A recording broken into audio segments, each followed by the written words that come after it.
வலா தக்ரபா ஹாதிஹி ஷஜரா, இந்த மரத்துக்கு பக்கத்துல போயிடாதீங்க. வலா தக்ரபா, நீங்கள் நெருங்க வேண்டாம். ரெண்டு பேத்துக்கு உள்ள கட்டளை. ஹாதிஹி ஷஜரத்தை, இந்த மரத்திற்கிட்டே நெருங்க வேண்டாம், மரத்திற்கு நெருங்க வேண்டாம். இங்கதான் அல்லாஹ் தஆலா ஒரு டெஸ்ட், ஒரு சோதனை அல்லாஹ் தஆலா ஏற்படுத்துகின்றான். ஆதம் அலைஹிஸ்ஸலாம் எல்லாம் சாப்பிடுங்க, அது கிட்டதான் போகாதீங்க அப்படின்னு சொன்னாங்க. சரி, அந்த மரம் என்ன, இத போக வேண்டாம் அப்படிங்கிறது, அப்படி போறது என்ன ஹராமா? அதாவது இந்த வேண்டாம் அப்படின்னு, செய்ய வேண்டாம் அப்படின்னு அல்லாஹ் தஆலா சொல்லக்கூடிய கட்டளை பல இது வருது குர்ஆன்ல. அந்த செய்ய வேண்டாம் அப்படிங்கறதுல தஹரீம் தன்சீஹ், அதாவது கடுமையான குற்றம், அது ஹராமுடைய அளவுக்கு இருக்கக்கூடிய குற்றம், அல்லது ஹராமை விட கொஞ்சம் கம்மியானது லேசான குற்றம் அப்படின்னு ரெண்டு வகையும் இருக்குது குர்ஆன்ல. செய்ய வேண்டாம் அப்படின்னு சொல்லக்கூடிய சில விஷயங்கள்ல அது செய்யக்கூடாது அப்படிங்கறது செய்யறது ஹராம், அல்லது செய்யறது வந்து ஹராமை விட கொஞ்சம் குறைஞ்ச குற்றம் அப்படின்னு இருக்குது. இந்த மாதிரி பல. இப்ப லா தக்ரபா, நீங்க ரெண்டு பேரும் நெருங்க வேண்டாம் அப்படின்னு அல்லாஹ் சொல்றது ஹராமுடைய அந்தஸ்துக்கு உள்ளதா அல்லது அதை விட கொஞ்சம் கம்மியா உள்ளதா அப்படிங்கறது கருத்து வேறு. ஹராம் தான் அப்படின்னு ஒரு சிலர் விளக்கம் சொல்றாங்க. சரி, எப்படி இருந்தாலும் சரி போகக்கூடாதுன்னு அல்லாஹ் சொல்லிட்டான், அவ்வளவுதான் அப்படின்னு வச்சுக்கணும். இந்த மரத்துக்கு பக்கத்துல எந்த மரம் அப்படிங்கறதுல கருத்து வேறுபாடு இருக்குது. அல்லாஹ் தஆலா இங்க விளக்கி சொல்லல என்ன மரம் அப்படின்னு சொல்லிட்டு. மரம் அப்படின்னு சொன்னா இப்னு அப்பாஸ் ரலியல்லாஹு தஆலா சொல்றாங்க, அது கோதுமை மரம் அப்படின்னு சொல்றாங்க. கோதுமை செடியில தான் விளையும், மரத்துல விளையும். சொர்க்கத்துல கோதுமை விளையும். கோதுமை பழம், கோதுமையிலே ஒரு பழம் இருக்கான், அந்த மாதிரி பழம் அப்படின்னு பழம் காய்க்கக்கூடிய மரம் அது. அல்லது இன்னும் சில பேர் சொல்றாங்க, இப்னு மஸ்ஊத் ரலியல்லாஹு தஆலா போன்றவங்க சொல்றாங்க, அது வந்து இல்ல திராட்சை பழம் அப்படின்னு சொல்றாங்க, திராட்சை பழம் அப்படின்னு சொல்றாங்க. என்ன பேர் இல்ல அது அத்தி பழம், அத்தி மரம் அப்படின்னு சொல்றாங்க, அத்தி பழம் அது அப்படின்னு. இல்ல அது பேரிச்சம்பழம் அப்படின்னு சொல்றாங்க. இப்படி பல கருத்துக்கள் இருக்குது, பலவிதமான கருத்துக்கள் இருக்குது. அது ஒரு 20-30 கருத்துக்களை சொல்றாங்க. இன்னதான் அப்படின்னு குறிப்பு கிடையாது. கடைசியில எல்லாம் அந்த 10-20 சொல்லிட்டு கடைசியில அவங்களே சொல்லுவாங்க. எல்லா தஃப்சீரையும் நம்ம பார்க்கலாம். சரி, நமக்கு ஏன் அந்த பிரச்சனை, மரத்துக்கு பக்கத்துல போகாதுன்னு ஏதோ ஒரு மரம் நமக்கு என்ன அதை பத்தி அப்படின்னு சொல்லி முடிச்சிருவாங்க. அதே மாதிரி தான் இப்ப நம்மளும் நம்பணும். எந்த மரமா இருந்தாலும் ஒரு மரத்தை சுட்டி காட்டி இந்த மரத்துக்கு பக்கத்துல போகாதீங்க அப்படின்னு அல்லாஹ் தஆலா சொன்னான். சாப்பிடாதீங்கன்னு சொல்லல, சாப்பிடாதீங்கன்னு சொல்லியிருந்தா சாப்பிடாம இருந்திருப்பாங்க. இங்க போகாதீங்கன்னு அல்லாஹ் சொன்னான். வலா தக்ரபா, நெருங்காதீர்கள், ரெண்டு பேரும் நெருங்காதீர்கள் அப்படின்னு அல்லாஹ் தஆலா சொல்லிட்டான். முதல்ல அந்த யா ஆதம் உஸ்குன், ஆதமை குடியிருப்பீராக அப்படின்னு சொன்னதுக்கு சில நுணுக்கமான கருத்து சொன்ன மாதிரி, அது மாதிரி தான் இங்கே நெருங்காதீர்கள் அப்படின்னு சொல்லிட்டான். நெருங்காதீர்கள் அப்படின்னு சொன்னதுனால சாப்பிடாதீர்கள் அல்லாஹ் சொல்லல. அப்படின்னா ஷைத்தான் இவங்களுக்கு உடனே இந்த சஜிதா செய்ய மாட்டேன் என்று சொன்ன உடனே அல்லாஹ் தஆலா அவனை சபித்து விட்டான். சபித்து விட்டதின் காரணமாக அல்லாஹ் தஆலா இடத்துல அவன் சபதம் செஞ்சிட்டான், இந்த ஆள்னால என்ன சபிச்சுட்ட, இந்த ஆளை நான் விடுறேன்னா பாரு அப்படின்னு சொல்லிட்டு ஆதம் அலைஹிஸ்ஸலாத்தையும் அவனுடைய சந்ததிகளையும் நான் கியாமத் நாள் வரைக்கும் கெடுத்துக் கொண்டே இருப்பேன் அப்படின்னு சபதம் செஞ்சுட்டான் அல்லாஹ் தஆலா. அல்லாஹ் தஆலா அவனுக்கு ஒரு அனுமதி கொடுத்துட்டான், என்ன வேணாலும் செஞ்சுக்க, முடிஞ்சா பாத்துக்க.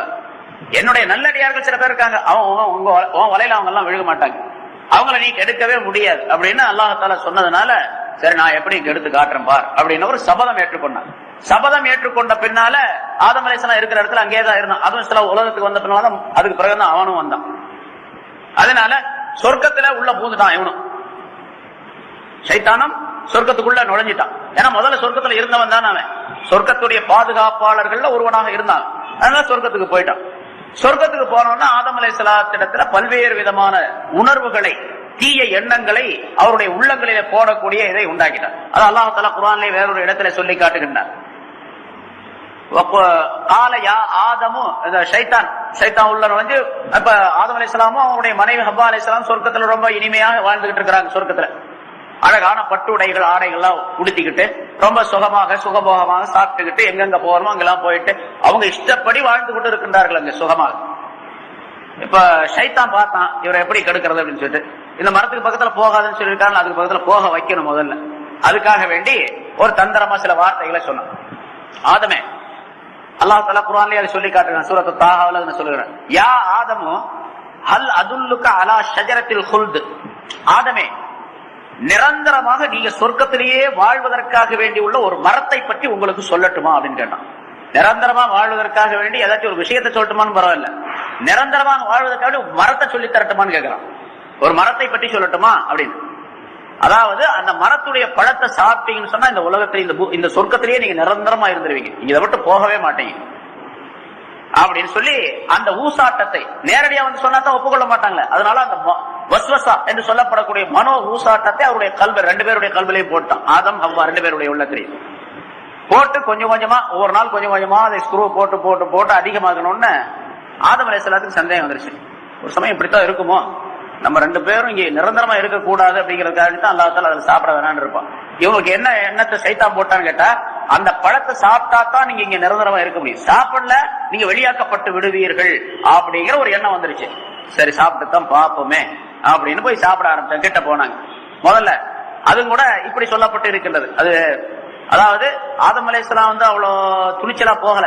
அவ்வா அலைஹிஸ்ஸலாம் என்ன பண்ணாங்க, போகல போய் சாப்பிட்டு தான் பாப்போமே 2 பேரும் சேர்ந்து, என்னதான் வந்துருது இதுல, நம்ம இங்கதானே இருக்கிறோம் சாப்பிட்டு பாப்போமே, நீங்க ஏன் போட்டு மனசு குழப்பிக்கிட்டே இருக்கிறீங்க, ஒரு நாளைக்கு சாப்பிட்டா தான் என்ன, இல்ல இல்ல அல்லாஹ் போக வேணாம்னு சொல்லி இருக்கிறேன்னு, பரவாயில்ல ஒரு நாளைக்கு சாப்பிட்டுக்குவோம் அப்படின்னு சொல்லி இந்த பெண்மணி தான் அவ்வா தான் பின்னால இருந்து அவங்களுக்கு ஸ்கூல் கொடுக்க சரி சாப்பிட்டுருவேன் அப்படின்னு போனாங்க 2 பேரும்.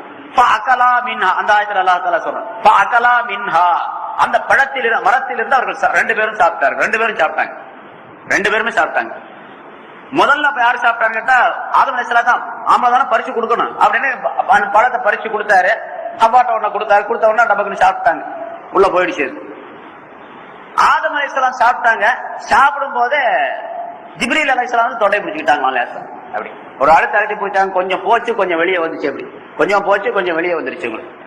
அப்படி தொண்டை அப்படி அழுத்தி பிடிச்சதுனால இந்த இடத்துல ஆதம் அலைஹிஸ்ஸலாத்துக்கு ஒரு முடிச்சு ஏற்பட்டு போச்சு. ஆண்களுக்கு எல்லாம் இந்த முடிச்சு இருக்கு, தொண்டை முடிச்சு இருக்கு பாருங்க. சில பேருக்கு பெருசா இருக்கு, சில பேருக்கு கம்மியா இருக்கும், கொஞ்சம் இதா இருக்கு. அதனாலதான் இங்கிலீஷ்ல ஆங்கிலத்துல இந்த தொண்டை முடிச்சுன்னு சொல்லுவாங்க. இதுக்கு பேர் தமிழ்ல தொண்டை முடிச்சு அப்படின்னு சொல்லுவாங்க. ஆங்கிலத்துல என்ன பேரு? ஆங்கிலம் தெரியுது சொல்லுவாங்க. இங்கிலீஷ் தெரியும் உங்களுக்கு என்ன பேரு? ஆடம் சாப்பிள். அதுக்கு பேரே ஆடம் சாப்பிள். ஆதம் சாப்பிள்னு இதுக்கு பேர் இங்கிலீஷ்ல.